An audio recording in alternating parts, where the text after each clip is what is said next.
I feel rather reticent about making this presentation. Because of the quality of this audience and the depth of experience and understanding in this audience, and because of the quality of DFID's own thinking about it, which doesn't quite match the quality of the audience, I don't think, at the moment. But I think you need to bear with us. As Peter said yesterday, this is the coming together of rights and conflict of two newer areas means that we are all asking ourselves questions. And what I'd like to do today is to give you an idea of some of the questions that we are asking ourselves. I wanted to start off, being a good civil servant, with a quote from our minister, but I think it's an important quote. Because it does sort of set the scene in terms of where we are at the moment. And this was a speech that Hilary Benn gave on democracy in October of this year, where he said, first and most fundamentally, we will consider the freedoms to as equally important as the freedoms from. This puts rights, the freedoms to, at the very centre. Human rights, alongside reducing poverty and sound financial management, are at the heart of our development partnerships. But, and this is a really important but, we need to explain more clearly what this will mean for the way we work. In terms of human rights policy and references, we have a fairly rich tapestry, I suppose, and dating back to the UK Human Rights Act, or most significantly at least, in 1998, which put European Convention on Human Rights into UK legislation. I just want to touch on the Human Rights Act because for me I think it's extremely significant, and interestingly enough I think it's seeing domestically in the UK a bit of a resurgence at the moment. But it means that human rights considerations must inform and guide all our actions. That's our policy, our programme and our employment actions. We are bound by the Act in everything that we do. So it's an inward and an outward responsibility to be, I need to get the language absolutely right, but to promote the Convention.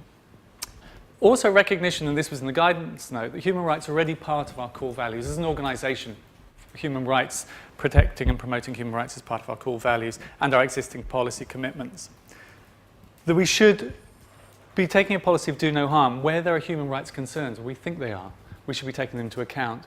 And more importantly, I think, or as importantly, taking the Human Rights Act not as something that we're scared of falling foul of, not as something that we're scared of being taken to court on, but as a positive approach, as seeking opportunities to say, we've got a fabulous driver here, let's use it in terms of improving our development practice. The white paper is another significant, obviously, piece of policy, our third white paper as Department for International Development. And if some of you will have read it, Making Governance Work for the Poor, it's his title, it takes a very strong focus on governance and the processes of governance. And equally a strong focus on effective states. And the quote comes from that, effective states are central to development. They protect people's rights. This is also based on an analysis that the majority of poor will be in so-called fragile states. And we can discuss what fragile states are and the interaction then between human rights and fragile states afterwards.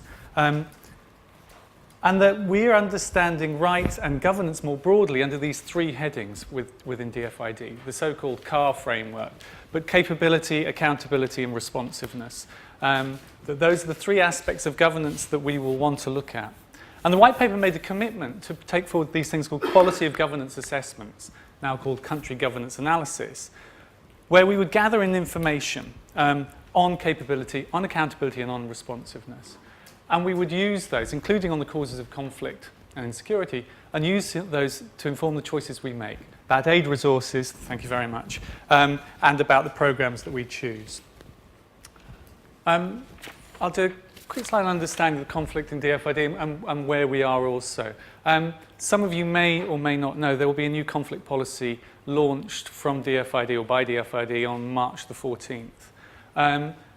And the thrust of that is that we're understanding conflict as existing at all times. It is not necessarily something that we should try and eradicate. Conflict exists prima facie.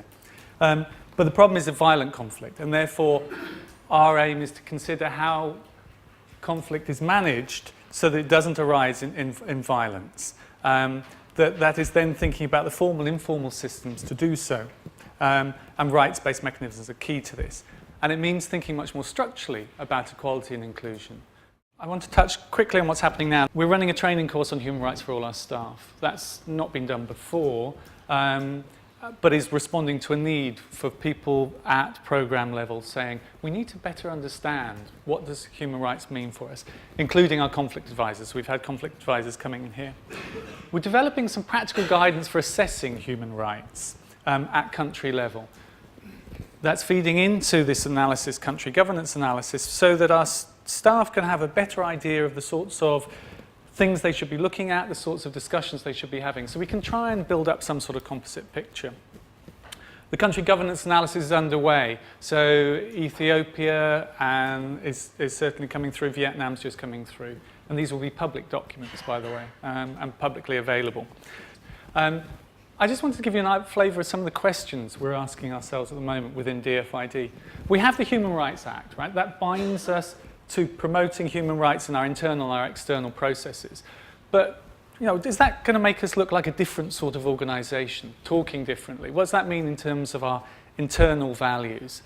And we don't really know at the moment, and we need to work that through. We have a conflict and humanitarian department, we have a policy department looking at rights. We don't always come together, and we actually need, again, it's this common narrative. Keeping it real, which was the sort of the title, slightly, which is there is a lot of intellectual fervour at the moment. We've got great work going on with Oxford on social exclusion, fragile states, human rights. There's some really interesting stuff happening through DAC. Does that fundamentally change our practice? Does that really result in different things happening in Sudan, in Afghanistan? Talking to one of our advisors yesterday, she said, well, what does this mean for the way that we work in Helmand province, right? And what does this mean for the discussion we have with the British Army in Helmand province, specifically? I think I'm going to stop there. I've got plenty more to say if you want me to.